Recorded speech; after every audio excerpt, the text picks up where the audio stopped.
Hi everyone, it's Andrew Johns here with another Coastal Front update for you. Normally I do these posts to talk about what I see as being flawed government policies or where we're trying to highlight a really successful business story, but today I've got for you a real personal story. I'd like you to meet my grandfather, Peter Nairn McConaughey. Nairn is weeks away from turning 97 years old. He was born here in Vancouver in 1924 to Scottish parents who immigrated to our country and to this city in 1912. Papa, or Great Papa as he's often known in our family, was married to my grandmother, Florence, for 62 years until she died of cancer in 2009. My Papa is the proud father of 3 children, 10 grandchildren, including myself, and of course, 22 wonderful young great-grandchildren. On January 5th, my Papa was admitted to Delta Hospital in Ladner, having contracted the COVID-19 virus at his long-term care home in Tsawwassen. In fact, this was the 4th time the coronavirus has entered the walls of Kin Village since mid-2020. My Papa has now been in Delta Hospital for 21 days and counting. He's still testing positive for the COVID-19 and unfortunately has also been diagnosed with a bacterial pneumonia. There have been a few times in the last 3 weeks when it appeared he wasn't going to make it, but miraculously he's fought through it, much to our family's happiness. And he's still not out of this yet, but we've got a lot of optimism and faith in my Papa. Despite my Papa's poor health, his mind is sharp.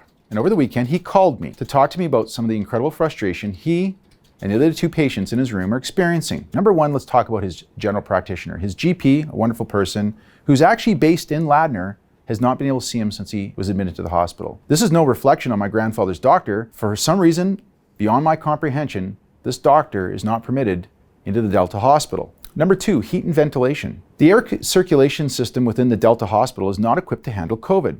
As such, there's no way for the heat to be turned up in my grandfather's room. He's cold. Number 3 is maybe one that you wouldn't assume is very important, but media access. This hospital has not been able to provide my grandfather with any access to a computer, an iPad, or television. I don't even think he has a radio. His eyesight is poor, so of course he can't read. So put yourself in my grandfather's shoes for a moment. The man is bored out of his mind. Number 4 is rehabilitation. Our family's been told by the few people we've been able to contact at the hospital that for our grandfather to recover and return to his home, he needs to be off of the oxygen that he's on right now. To get off the oxygen, he needs to build up his lung capacity. In order to increase his lung capacity, he needs to start walking around. My grandfather is housed in a small room with 2 other patients. Normally they only have 2, but there's 3 in his room for some reason. For 3 weeks, and is only allowed to walk to his bathroom and back. He's not allowed to leave his room. So it's no wonder his lungs and his mobility are not improving. Number 5, the most important, is hygiene. In the last 21 days, since he's been in this hospital, my grandfather has not had a shave. He has rarely, if ever, been able to have his bum wiped with a warm, wet cloth. I know it might sound disgusting to some of you, but that's the stark reality when you're 96 years old. And most importantly, my grandfather is very disappointed. He just wants to have a shower. He's been 3 weeks without a shower. To summarize, my grandfather, who rarely complains about his hospital care, because of course at his age, he's been in the hospital lots, is absolutely miserable. Here you have a man who at 21 years old went to Europe to fight for our country, for democracy and freedom. Unfortunately, he came home alive.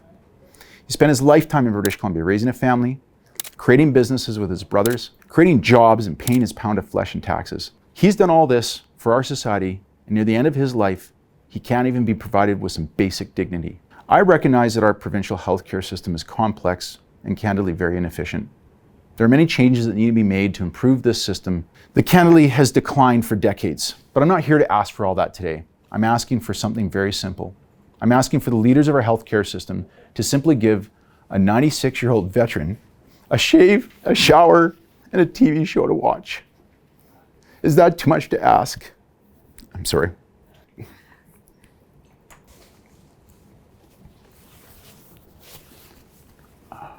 So I have a call to action for those of you who are watching this. I know I'm just one of many stories of this, and I'm actually really lucky because my grandfather's still around at this point. There's a lot of families who don't have that luxury. But there are a lot of Canadians, a lot of British Columbians, and families who are suffering from the same story that my grandfather's going through right now. And I'd ask those of you who are watching this video to deliver that message to your representatives, your MLAs, your mayors, the people who are responsible for looking after our elderly. These are the same politicians who constantly go on television telling us Canadians and British Columbians to do the right thing and help out with fighting COVID-19. Well, I think that message needs to be sent back to those same politicians saying, you're failing the system and you're failing those old people. Why don't you do the right thing, do your job, and make it better for these people? Please share this story. Thank you.